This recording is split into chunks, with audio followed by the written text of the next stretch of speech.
I do believe that there's been some amazing breakthroughs that have been happening, and if you hear about these breakthroughs in solar technology, these ideas people are having for when the sea levels rise to channel it all into a desert where you can grow these this seaweed that would be the fuel. There's amazing stuff going on, but it doesn't seem to get the attention, probably because people are so trained to look for problems and to respond to that sort of level that they're not. Our media doesn't seem geared to create that vision, as well as they're geared to respond to opportunistic ways to be shallow. That's my opinion. I think there's something to that in the sense that I'm not sure that back when we went to the moon, people were like, "Oh my God, we can go to the moon." Now people say, "Well, why do we want to go to the moon?" So it's like there is this built-in skepticism or cynicism that sometimes pushes things down. But I think that within our group, and I think that's breaking through a lot. But it is tricky. I mean, people they inherently want to find sometimes why you couldn't do that when you can't do that. You can.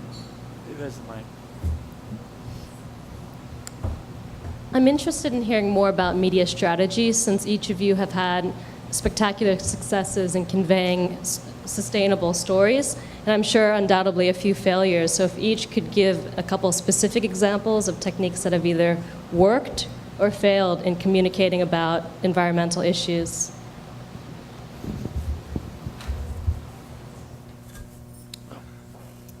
I should mention that, I mentioned those segments. On a national basis, MRI has created green segments, and we know exactly there's similar segments to what I just shared with you.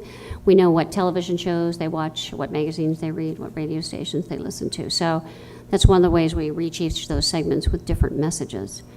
I told you about the negative fails. People don't want to hear the downside. They also want to know what their neighbors are doing. Witness Us magazine and Teen People and all the other shows that you see where we go into other people's lives. So those seem to be ways to, and I think even your book, Elizabeth, the sense of how do I do it and how do I make it easy. I don't have any real flops that I can tell you. I can tell you that consumer-generated content is really popular now. So believe, we have on the website for Flex Your Power people putting in their own CFLs, and people love taking pictures of themselves doing things that are like it's pretty mundane, I think, but they find it entertaining. They want to show their own way of creating, a sustainable environment, and they're really proud of it. They want to show it off to their neighbors. So there's something in that we can probably capitalize on. Have you tried some unusual stories, David? Have you got I think storylines? Yeah, I think we haven't had. We've had things that have been controversial, and personally, I think that's good. I have a certain faith in the blogosphere in terms of greenwashing, that I'm more afraid of them than I am of being wrong myself. So I think that there is this incredible community out there that's just basically knows how to find out anything about anything. And it was really interesting when we first debuted Big Ideas for a Small Planet, it went up on iTunes, and iTunes became a very interesting place for me because the whole thing where everybody left comments just blew up over it, which was really exciting. But the episode was about fuel, and fuel ends up being a very controversial issue. And, the comments started out like, I really like this show, I learned a lot, and oh, wasn't that cool? And then it got down to, don't you know that, that ethanol is going to kill us all? And, it went on, and it was an interesting dialogue. So I think, to a degree, that's a reasonable strategy, because we didn't take a side in the show on which solution was the right solution, but we presented 3 solutions on the show that different people felt were good for different reasons.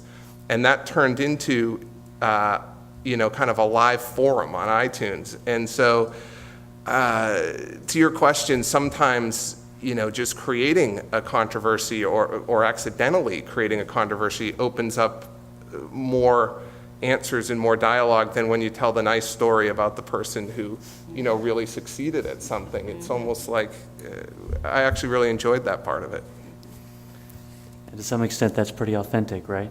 Because the nice stuff isn't always as real as the... Yeah, when somebody gives you 5 stars on it and says, this changed my life and I'm going to go do everything, and then another guy gives you 1 star and tells you you're the devil for misinformation, I think you've really succeeded. You've done something right. Yeah. Okay, we got time for one more question, and I think Chaz should get this one. I believe in him, and then we'll do other things.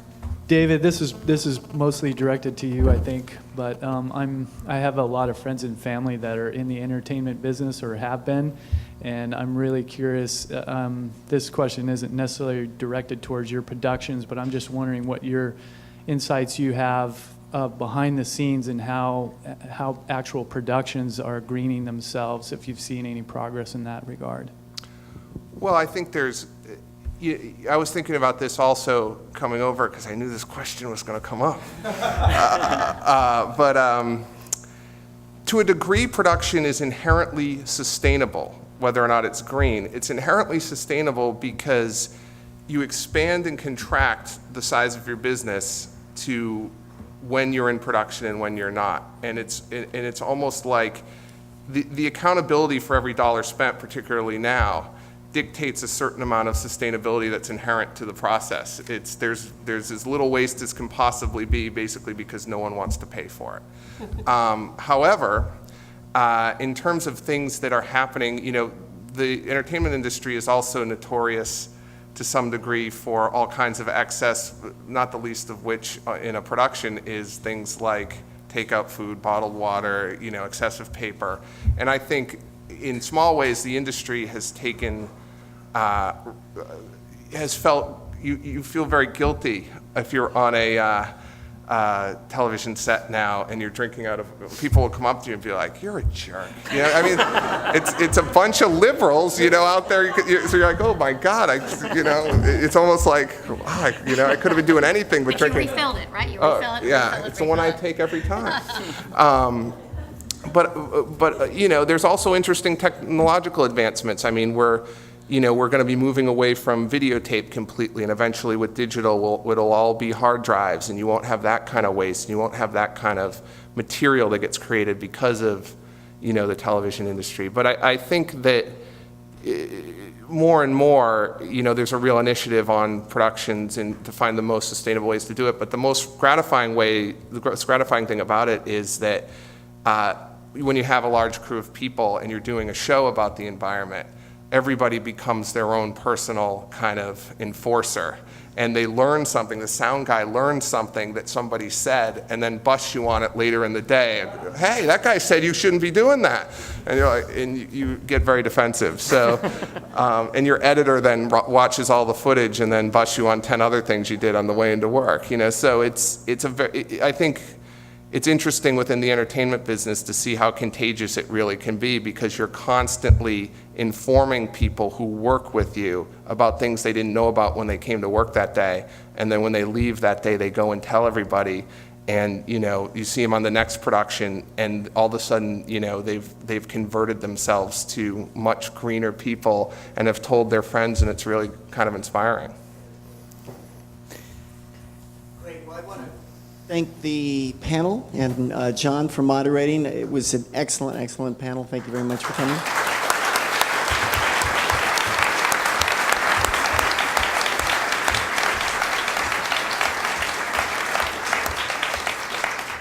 And I want to thank LA Times again and Living Green and our sponsors and our volunteers and you for coming. Hopefully we'll see you December 2nd. We have an insatiable need for volunteers, so please go to sustainablebc.org and sign up, or talk to Perry back there. Perry, I didn't see you. Can you just wave so people know who you are?